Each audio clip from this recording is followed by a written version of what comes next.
সবাই কেমন আছেন? ভালো আছেন?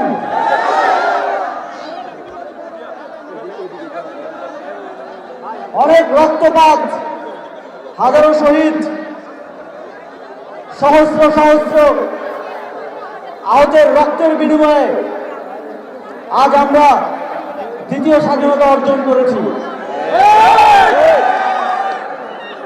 আমরা স্বাধীনভাবে কথা বলতে পারছি, আমরা সমালোচনা করতে পারছি, আমরা দাবি করতে পারছি, আমরা দেশটাকে নিজের হিসেবে অনুভব করতে পারছি।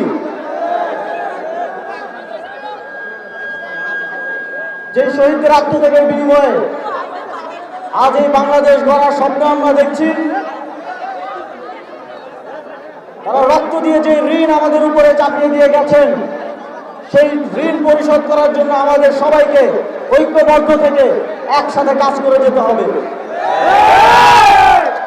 আমি আদম্য মৃত্যু পর্যন্ত সেই শহীদদের আহতদের রক্তের ঋণ শোধ করার জন্য, বাংলাদেশকে সঠিক পথে রাখার জন্য কাজ করব এবং সেই পথে আপনাদের সমর্থন প্রত্যাশা করি।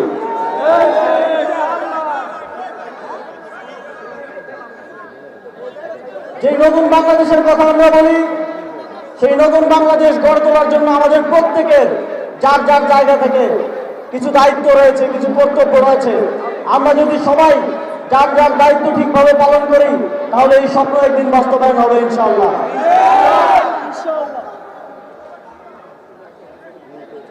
ঠিক জুলাই গণঅভ্যুত্থানে তরুণরা যেভাবে নেতৃত্ব দিয়েছিল, নতুন বাংলাদেশ বিনির্মাণে, নতুন বাংলাদেশের নেতৃত্ব গ্রহণেও তরুণদেরকে ভবিষ্যতেও নেতৃত্ব দিতে হবে। আপনাদের সকলকে যার যার জায়গা থেকে নিজেকে প্রস্তুত করতে হবে ভবিষ্যৎ বাংলাদেশের প্রত্যেকটি সেক্টরে নেতৃত্ব গ্রহণ করার দায়িত্ব গ্রহণ করার জন্য। ইতিমধ্যেই রাজনৈতিক নেতৃবৃন্দ, সামাজিক নেতৃবৃন্দ এবং যাদের সাথে আমার এতদিন যোগাযোগ হচ্ছিল, তাদের মাধ্যমে অনেকগুলো দাবি আমার কাছে পৌঁছেছে।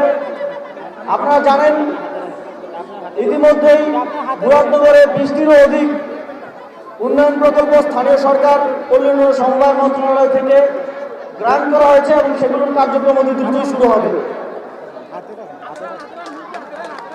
এর বাইরেও সরকারে যারা আমাদের প্রতিনিধি আছেন, ইউএনও আছেন, ডিসি আছেন, তাদের মাধ্যমে আপনাদের যে কোনো প্রয়োজন, যে কোনো উন্নয়নমূলক কার্যক্রমের প্রয়োজনে আমাদেরকে জানাবেন।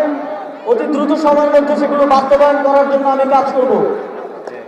বিগত সময়ে ফ্যাসিবাদী সরকারের সময়ে উন্নয়ন কার্যক্রমগুলো শুধুমাত্র কয়েকটা নির্দিষ্ট জায়গায় হতো। এখন আমরা বলছি বাংলাদেশের প্রত্যেকটি আনাচে কানাচে সমানভাবে কোনো প্রকার বৈষম্য না রেখে আমরা উন্নয়নের ধারাবাহিকতা পৌঁছে দিব।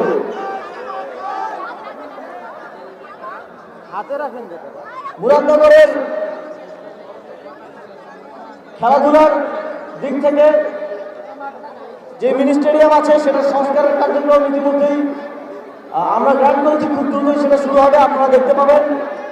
এর বাইরেও প্রত্যেকটি শিক্ষা প্রতিষ্ঠানে, স্কুল, কলেজ, মাদ্রাসায় মন্ত্রণালয়ের পক্ষ থেকে ক্রীড়া সামগ্রী পৌঁছে দেওয়া হবে এবং মুরাদনগরের ক্রীড়াবিদদেরকে ক্রীড়াবৃত্তি প্রদানের উদ্যোগ নেওয়া হয়েছে। আপনারা জানেন, শিক্ষার দিক থেকে মুরাদনগর বাংলাদেশের যে স্ট্যান্ডার্ড, তার থেকে অনেক পিছিয়ে। আমাদের শিক্ষার হার 48%।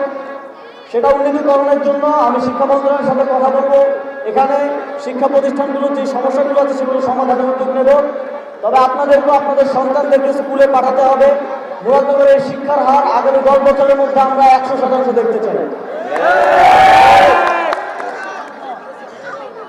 চিকিৎসা ব্যবস্থা সহ আরো সকল ধরনের নাগরিক সেবার দিক থেকে মুরাদনগর যে যে জায়গাগুলোতে পিছিয়ে আছে, সেখানে কনসার্ন মিনিস্ট্রিগুলোর সাথে, উপদেষ্টাদের সাথে কথা বলে সেখানে দ্রুত পরিবর্তন, দৃশ্যমান পরিবর্তন আনার জন্য আমরা কাজ করব।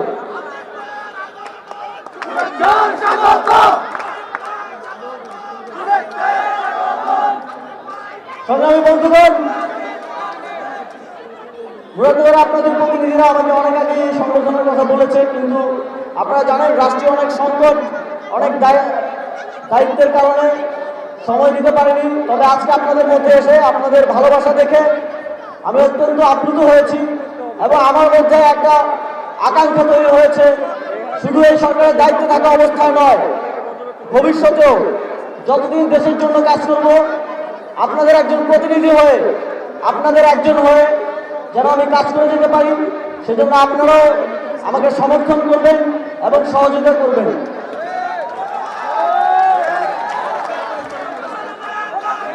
আরেকটা কথা বলতে চাই, আপনারা জানেন পতিত স্বৈরাচারের সময়ে নানা কারণে কুমিল্লাকে বিভিন্নভাবে বঞ্চিত করা হতো।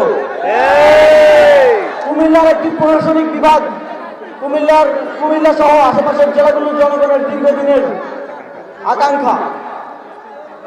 চট্টগ্রাম বিভাগে গিয়ে বিভাগীয় কার্যক্রম পরিচালনায় অনেক বেগ পেতে হয় এই অঞ্চলের জনগণকে, এবং সে বিষয়ে সরকার বিভিন্ন উদ্যোগও নেওয়ার প্রস্তুতি ছিল। কিন্তু আপনারা জানেন স্বৈরাচারী শেখ হাসিনা বলেছিল কুমিল্লা নামে কোনো বিভাগ হবে না। কিন্তু আমরা স্পষ্টভাবে বলতে চাই, এখানে কোনো বিভাগ হলে সেটা কুমিল্লার নামেই হবে। এবং আমি সরকারের সর্বোচ্চ নীতি নির্ধারকদের সাথে কুমিল্লাকে একটি প্রশাসনিক বিভাগে রূপান্তরের জন্য আলোচনা করব এবং অতি দ্রুত সময়ের মধ্যে তা বাস্তবায়নের জন্য প্রচেষ্টা করব। আপনারা জানেন বর্তমান বাংলাদেশের পরিস্থিতিতে অনেক ধরনের অভ্যন্তরীণ এবং বহির্গত ষড়যন্ত্র হচ্ছে।